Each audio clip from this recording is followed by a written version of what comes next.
I've lived in this neighborhood for almost 10 years, and I've seen many things, but nothing hurt my heart like what happened to Linda and her husband, Mark. They moved into the house next to mine about 2 years ago. When they came, everyone loved them. They looked so perfect together. Linda was always smiling, always greeting everyone. Mark too, at first friendly, polite, hardworking. Then, Linda got pregnant. That's when everything changed. At first, Mark was excited. He would talk about baby names, rub her belly, and buy things for the baby. But after a few months, he started coming home late. He became easily irritated. Sometimes he wouldn't even talk to her. Linda tried to act strong. She would tell me, "He's just stressed, maybe work is tough." But I knew something was wrong.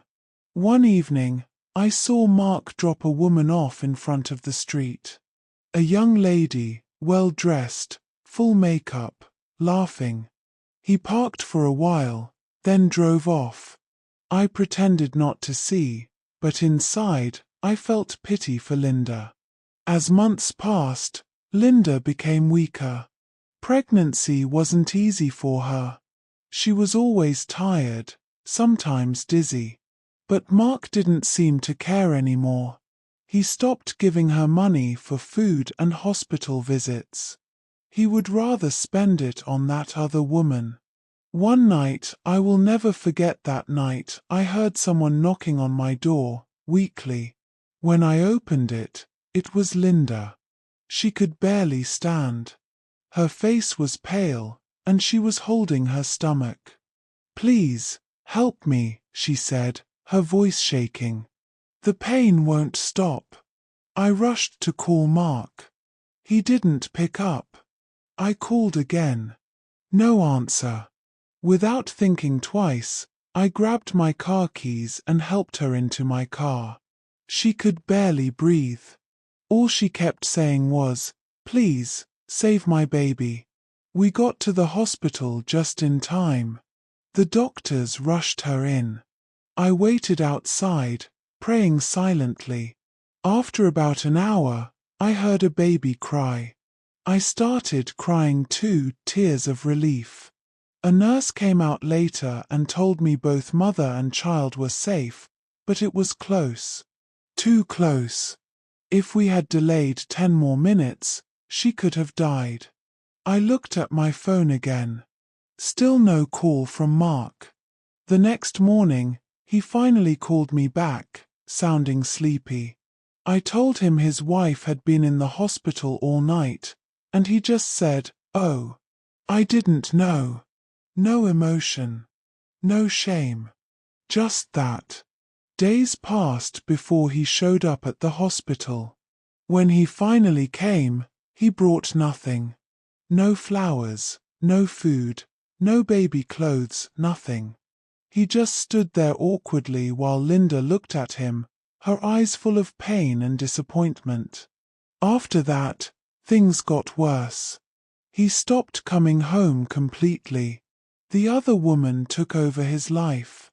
Linda stayed strong for her baby. I helped where I could. Food, money, support. She started a small business selling clothes online, and little by little, she began to smile again. Then one day, I heard that the same woman Mark was with had left him. Apparently, she drained his money and ran off with another man. By the time Mark realized what had happened, it was too late. Months later, he came back skinny, broke, and full of regret. He stood at Linda's door crying, begging her to take him back. I was there that day. Linda just looked at him calmly and said, "Mark, when I needed you the most, you left me. When I was in pain, you were enjoying life with someone else. Now I've learned I can live without you." She closed the door gently and went back inside to feed her baby. I watched Mark walk away that day, shoulders slumped, face full of shame. Sometimes, I still see him around, quiet, alone, living in a small room down the street. He greets me, and I greet him back, but there's nothing else to say. As for Linda, she's doing well now. Her business has grown, her baby is healthy, and she smiles like someone who finally found peace. Whenever I see her, I remind myself life has a way of teaching lessons. Sometimes, the people we mistreat are the ones God uses to humble us. So, if you're listening to this, remember, never turn your back on someone who would never turn their back on you. Especially not when they're carrying your child.